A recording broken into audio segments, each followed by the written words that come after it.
বাদা রমাদান শাহরুল্লাহিল মুহাররম।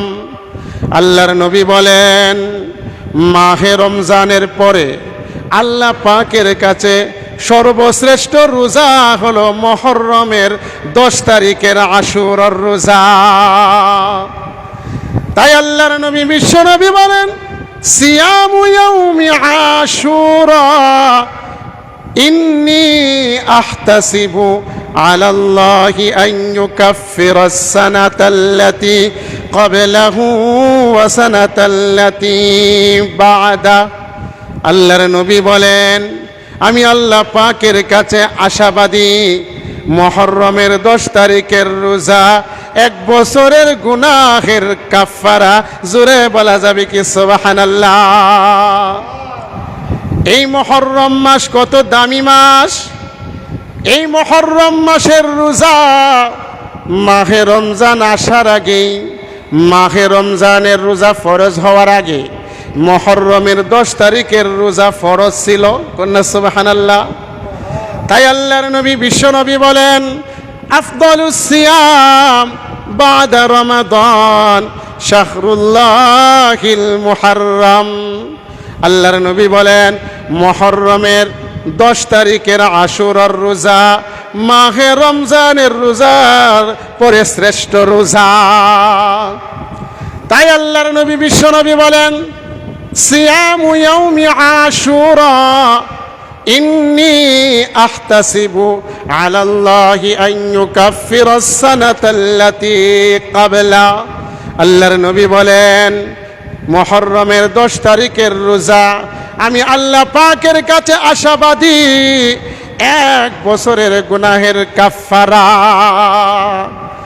তাই আল্লাহর নবী বিশ্বনবী বলেন, হে আমার উম্মতেরা, তোমরা রোজা রাখো, আশুরার রোজা রাখো, মুহররমের 10 তারিখের রোজা রাখো। সুমু আশুরা ওয়া খালিফু ফীহিল ইয়াহুদ। আল্লাহর নবী বলেন, হে আমার উম্মতেরা, তাই তোমরা মুহররমের রোজা রাখো, তবে তোমরা ইহুদিদের বিরোধিতা করো। ইহুদিরা রোজা রাখছে একটা, তোমরা রোজা রাখো 2টা। আল্লাহর নবী বলেন, আমি যদি আগামী বছর বেঁচে থাকি তাহলে 9 তারিখ এবং 10 তারিখ রোজা রাখব। অথবা আল্লাহর নবী বলেন, যদি 9 তারিখে রোজা রাখা সম্ভব না হয় তাহলে 10 এবং 11 তারিখ তোমরা মুহররমের রোজাটি রাখো, তবে সতর্ক, ইহুদিদের বিরোধিতা করো। আল্লাহ কোরআনে বলেন, ইয়া আইয়ুহাল্লাযীনা আমানু লা তাত্তাখিযুল ইয়াহুদা ওয়ান নাসারা আউলিয়া বা'দুহুম আউলিয়াউ বা'দ। আল্লাহ কোরআনে বলেন, হে ঈমানদারেরা, তোমরা ইহুদি এবং খ্রিস্টানদেরকে বন্ধু বানাইও না, বন্ধু হিসাবে গ্রহণ করো না, বরঞ্চ তারা বা'দুহুম আউলিয়াউ বা'দ, তারা একজন আর একজনের বন্ধু। আপনি তাকায় দেখেন, ফিলিস্তিনের বুকে, ফিলিস্তিনের মুসলমানদের বুকে যখন ইসরায়েল ইহুদি গুলি চালায়, বোমা ফালায়, আমেরিকা বলে আমরা তোমার সমর্থনে আছি, প্রয়োজনে অস্ত্র দিব, টাকা দিব, সমর্থন দিলাম। যেই মুহূর্তে ফিলিস্তিনের মুসলমানদের বুকে গুলি চালায়, ব্রাজিল বলে আমরা অস্ত্র দিব, টাকা দিব, প্রয়োজনে তোমাদের সমর্থন করলাম। যেই মুহূর্তে ফিলিস্তিনের মুসলমানদের বুকে ইসরায়েল ইহুদি গুলি চালায়, এমন সময় আর্জেন্টিনা বলে আমরা তোমাকে টাকা দিব, অস্ত্র দিব, সমর্থন দিব, এরপরেও মুসলমানদেরকে মারো। তাই আল্লাহ কোরআনে বলেন, ইয়া আইয়ুহাল্লাযীনা আমানু লা তাত্তাখিযুল ইয়াহুদ ওয়ান নাসারা আউলিয়া বা'দুহুম আউলিয়াউ বা'দ। আল্লাহ কোরআনে বলেন, হে ঈমানদারেরা, ইহুদি এবং খ্রিস্টান মুসলমানদের বন্ধু হতে পারে না, তাই তোমরা ইসলামে ইহুদি খ্রিস্টানদেরকে তোমরা মুসলমানেরা ইমানদারেরা বন্ধু হিসাবে গ্রহণ করো না, কারণ কখনো তোমাদের তারা বন্ধু হতে পারে না, বরঞ্চ তারা একজন আরেকজনের বন্ধু, ঠিক কিনা? আল্লাহ কোরআনে বলেন বাদুহুম আউলিয়া ও বাদ, তারা একজন আরেকজনের বন্ধু, ইমানদারদের বন্ধু হতে পারে না। তাই আল্লাহর নবী বলেন সুমু আশুরা, হে আমার উম্মতেরা, তোমরা মুহররমের 10 তারিখে আশুরার দিন রোজা রাখো, সিয়াম পালন করো, তবে ওয়াখালিফু ফিহিল ইয়াহুদ, ইহুদিদের বিরোধিতা করো। কিন্তু দুঃখ হলেও সত্য, মুসলমানদের অন্তরে এখন এমনভাবে ইহুদিদের ভালোবাসা জন্মেছে, ইহুদিদের কালচার তারা গ্রহণ করতেছে, ঠিক কিনা? ইহুদিদের মাথার ছাট, চুলের কাটিং, ইহুদিদের জার্সি, ইহুদিদের আচার কালচার, এই সমস্ত জিনিস মুসলমানদের অন্তরেও বদ্ধমূল হয়ে যাচ্ছে। অথচ আপনি তাকায়া দেখেন,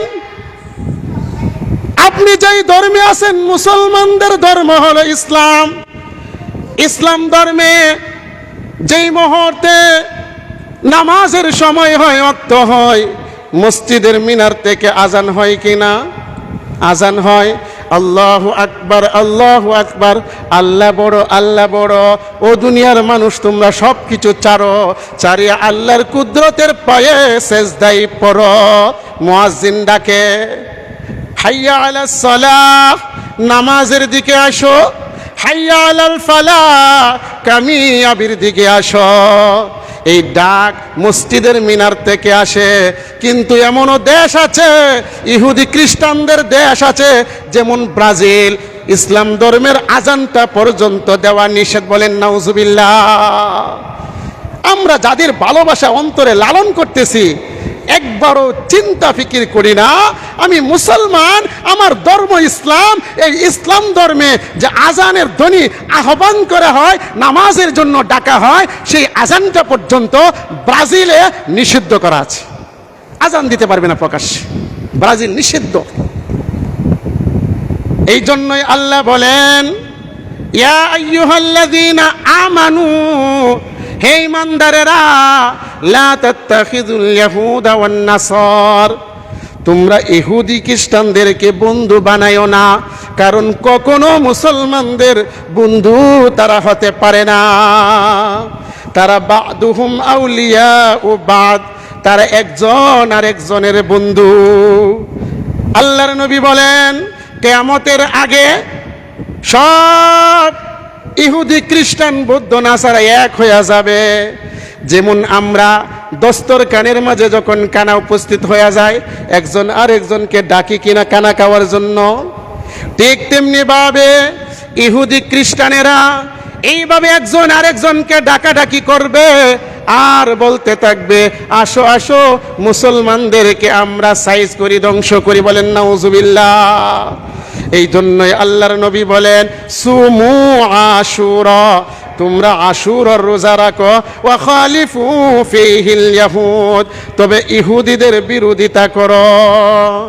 আমি বলতেছিলাম আল্লাহর নবী বিশ্বনবী মুহাম্মদুর রাসূল যেই মুহূর্তে মক্কা থেকে মদিনায় হিজরত করে গেলেন, যাওয়ার পরে গিয়ে দেখেন ইহুদিরা রোজা রাখে।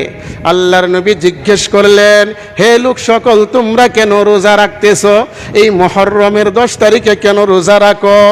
এমন সময় ওই লোক সকল বলতে লাগলো, ওই লোকেরা বলতে লাগলো, ওগো আল্লাহর পয়গম্বর, আমরা এই জন্যই রোজা রাখি, কারণ মুহররমের 10 তারিখে ফেরাউনের হাত থেকে আমাদের পয়গম্বর মূসাকে আল্লাহ মুক্তি দিয়েছিল। মুহররমের 10 তারিখে আমাদের পয়গম্বর মূসাকে আল্লাহ পাক ফেরাউনের হাত থেকে মুক্তি দিয়েছিলেন, আর ফেরাউনকে নদীতে চুবাইয়া মেরেছিলেন। এই জন্যই আমরা শুকরিয়াতান রোজা রাখি। আল্লাহর নবী বলেন নাহনু আহাক্কু বিমূসা মিনকুম, হে লোক সকল, মূসা নবীর ক্ষেত্রে আমরা বেশি হকদার। এমন সময় আল্লাহর নবী বলেন, হে আমার উম্মতেরা, তোমরা আশুরার দিন রোজা রাখো, সুমু আশুরা, তোমরা আশুরার দিন রোজা রাখো, তবে ওয়াখালিফু ফিহিল ইয়াহুদ, ইহুদিদের বিরুদ্ধ আচরণ করো। অর্থাৎ আল্লাহর নবী বলেন, তোমরা আশুরার দিন রোজা রাখবে, তবে একদিন আগে অথবা একদিন পরে মিলিয়ে 2টা রোজা রাখবে।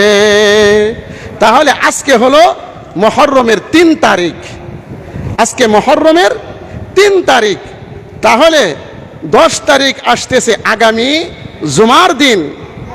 আগামী জুমার দিন হলো মুহররমের 10 তারিখ, অর্থাৎ আশুরার দিন। আমরা আশুরার দিন রোজা রাখার চেষ্টা করব, পারলে 9 এবং 10, না পারলে 10 এবং 11, 2 দিন রোজা রাখবো।